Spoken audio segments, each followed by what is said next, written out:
உற்சாகமாய் விரைந்து செல்லும் எறும்புகளை கவனியுங்கள். அதில் ஒரு எறும்பின் பாதையில் சும்மா விரலை வைத்து மறித்துப் பாருங்கள். அது நின்றுவிடாது. விரலை சுற்றி வரும். எங்கே வழி இருக்கிறது என்று நாலா பக்கமும் தேடும். எத்தனை தடைகள் போட்டாலும் எப்படியாவது தன் பயணத்தை தொடரும். செத்து விழும் வரை அது தன் உற்சாகத்தை இழப்பது இல்லை. நம்பிக்கையை விட்டு கொடுப்பதும் இல்லை. மனிதராகிய நம் குறுகிய மனதில்தான் சலிப்பும் எரிச்சலும் அவநம்பிக்கையின்மையும் ஊற்று எடுக்கின்றன. வாழ்க்கை என்பதே உற்சாகமாய் வாழத்தானே. எந்த முடிவைக் கண்டும் தோல்வி என எதற்காக எரிச்சல் கொள்ள வேண்டும்? முதலில் நாம் சந்தித்தது தோல்வி அல்ல.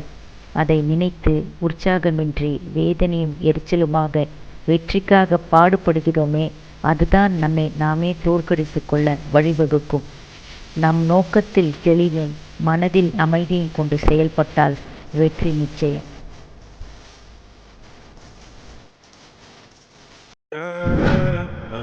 Down, down.